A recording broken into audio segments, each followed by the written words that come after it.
BFM Business, le grand journal de New York, Sabrina Quagliosi. Analyser les vidéos pour cibler les publicités, c'est le business de la start-up française Dynamic, à l'assaut des États-Unis depuis le début de l'année. Stéphane Bonjean, bonjour. Bonjour Sabrina. Alors, vous êtes le cofondateur et président de Dynamic.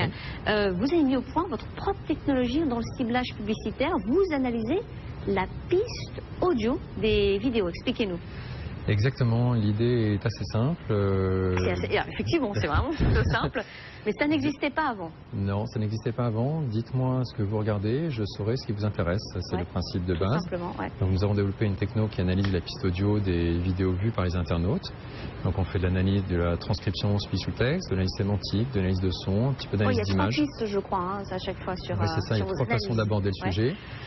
Et dans le but de comprendre de quoi parlent les vidéos et donc de déterminer les centres d'intérêt des internautes. Donc, tout doit se passer ça doit être super rapide, j'imagine. Oui, c'est super rapide. Expliquez-nous comment ça marche concrètement. Oui, alors les emplacements publicitaires s'achètent auprès de, dans le secteur de la vidéo publicitaire, donc s'achètent auprès des plateformes vidéo type YouTube, Dailymotion. Et ces inventaires publicitaires se retrouvent vendus sur des places de marché. On appelle les ad exchange. Et effectivement, ce sont des machines qui dialoguent entre elles et tout se passe extrêmement vite. Donc on a, concrètement, par exemple, vous Sabrina, vous êtes sur YouTube. Vous regardez une vidéo sur comment se maquiller quand on a des taches de rousseur, par exemple. Pas de taches de rousseur, Et donc à ce moment-là, à partir du moment où vous avez cliqué sur le bouton play pour regarder ce contenu-là, YouTube va appeler tous les publicitaires comme nous, donc tous les acheteurs d'espace branchés à cette place de marché. Et on a tous 100 millisecondes pour répondre. C'est-à-dire si oui ou non on veut pousser un pré-roll. C'est un format publicitaire d'une quinzaine de secondes qu'on trouve juste devant les contenus vidéo. Donc les internautes sont habitués à ce format-là. Donc on a 100 millisecondes pour répondre, savoir si on peut pousser ce pré-roll. Et donc le ciblage. Pendant cette petite seconde que votre technologie à vous analyse toutes les données et vous dit non, alors ce qui se passe, c'est que la première fois de la journée, vous êtes la première à regarder cette vidéo sur YouTube. Quand YouTube va nous appeler pour enchérir, on va refuser le call, mais on va prendre le temps d'analyser la piste audio de cette vidéo. Et donc on va comprendre qu'il s'agit de mode, plus précisément de cosmétiques, de maquillage, etc. Donc on classe cette vidéo par rapport à ce thème-là et on en profite aussi pour faire un petit peu de tri et rejeter les mauvais contenus parce que certains annonceurs ont des exigences en termes de contenu et n'ont pas envie de se retrouver sur des... Même si si on tape la bonne cible, on n'a pas envie de se retrouver sur des contenus où il va y avoir un peu de vulgarité, comme les contenus télé-réalité par exemple, ou même des sujets un peu délicats comme la religion, la guerre, etc. Donc on classe les contenus par thématique et on élimine les mauvais contenus et voilà, de cette façon-là, la prochaine fois qu'un internaute regardera la même vidéo que vous, quand YouTube va nous appeler, on saura exactement de quoi ça parle et donc on pourra pousser un annonceur dans le domaine de la cosmétique par exemple dans ce cas-là. Comment ça se passe aujourd'hui? Jusqu'à présent, la publicité, le ciblage publicitaire, ça existe déjà, mais c'est sous quelle forme? Alors on va dire qu'il y a 3 façons de cibler aujourd'hui sur Internet. Il y a ce qu'on appelle site-centric, c'est-à-dire qu'on s'intéresse à l'audience d'un site. Donc on imagine que quand on est sur femmeactuelle.fr ou voici.fr, je prends des raccourcis un peu clichés, mais on va trouver des audiences féminines, voilà, pour rester dans notre exemple. On a aussi tout ce qui est user-centric, donc qui a du ciblage basé essentiellement sur des cookies. Bon, là on va analyser le comportement de l'internaute, et donc on a déjà une idée, on sait qui il est, donc on l'a profilé par ailleurs sur d'autres sites, etc. Et une troisième façon de faire qui est celle qu'on propose, donc viewer-centric, donc basée sur les centres d'intérêt des internautes en temps réel. Donc notre solution n'utilise pas de cookies, rien d'autre que l'intérêt porté par l'utilisateur à un moment donné sur un sujet donné. Vous êtes lancé il y a combien de temps? On s'est lancé en 2012, donc il y a 2 ans. Oui, c'est assez récent. Donc en France, on est une trentaine de personnes. On se développe bien en Europe, on se développe très bien au Brésil et donc là, ça y est, vous attaquez au marché américain depuis le début de l'année quand même déjà. Depuis le début de l'année, oui, donc on a mis un petit peu de temps à comprendre les différences culturelles, alors justement, expliquez-nous, qu'est-ce que vous avez remarqué, quelles sont ces différences, est-ce qu'il y en a beaucoup, est-ce qu'elles sont énormes, insurmontables ou non, dites-nous tout. Non, elles ne sont pas insurmontables, comme à chaque fois qu'on va à l'étranger, il faut appréhender ces différences. Donc c'est dans la mise en relation. Donc nous, on est dans le B2B, donc on contacte d'autres entreprises. Dans cette mise en relation, il y a des choses à comprendre. On est beaucoup moins direct. On prospecte pas dans le dur comme on fait en France. En fait, ici, il faut être beaucoup. Ça marche essentiellement par networking. Il faut être coopté, etc. Donc voilà, c'est l'activité. La principale différence. C'est pour ça d'ailleurs que vous êtes installé ici aux États-Unis. C'est important pour vous, j'imagine, d'être en contact avec ce marché américain. C'est très important d'être ici parce que les Américains aiment bosser avec des Américains. Donc il fallait absolument que cette société française ait l'air d'être made in US en fait. Donc c'est important d'avoir des Américains ici, que le centre de gravité de la boîte soit ici avec des références américaines, etc. Vous avez ouvert un bureau en début d'année? En début d'année, on n'est pas très loin de chez vous, là, 10 blocs en dessous. Et vous êtes combien aujourd'hui? On est 6 sur ce bureau-là. Alors, des Américains, j'imagine? Essentiellement, et on a rapatrié quelques Brésiliens pour le marketing. Si on regarde un petit peu au niveau de vos clients, vous avez de grands noms, je crois, aujourd'hui? Oui, essentiellement parce que la publicité vidéo sur Internet, les annonceurs proviennent du monde de la télé. Donc effectivement, nos annonceurs sont des gens comme Peugeot, Red Bull, Nivea, Kellogg's, etc. Donc des annonceurs institutionnels, des gens qui sont là pour faire de la visibilité.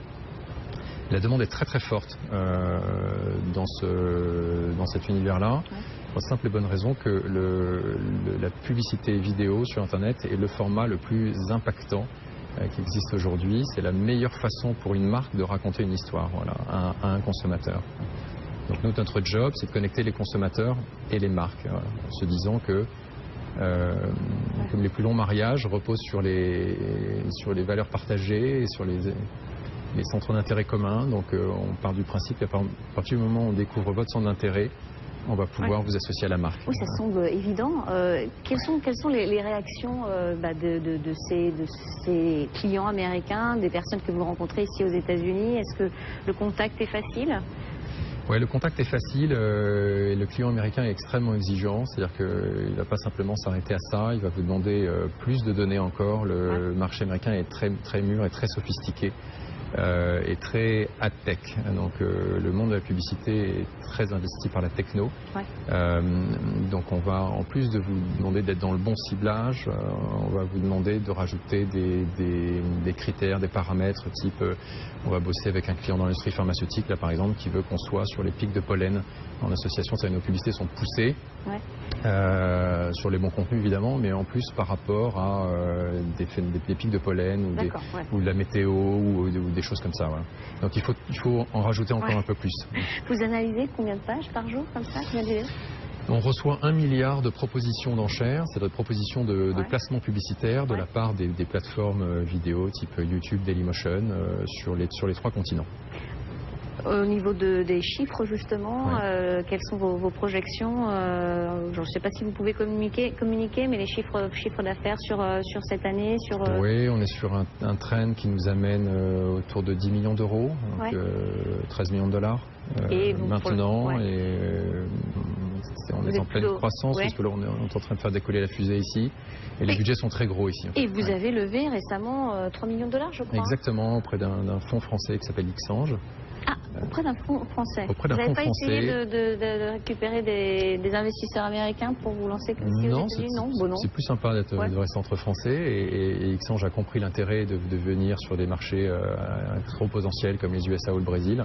Donc c'est un plaisir de les avoir comme partenaires. Alors justement, là, j'imagine que cet argent, vous en servez pour vous lancer ici aux États-Unis. Quelles sont les autres applications?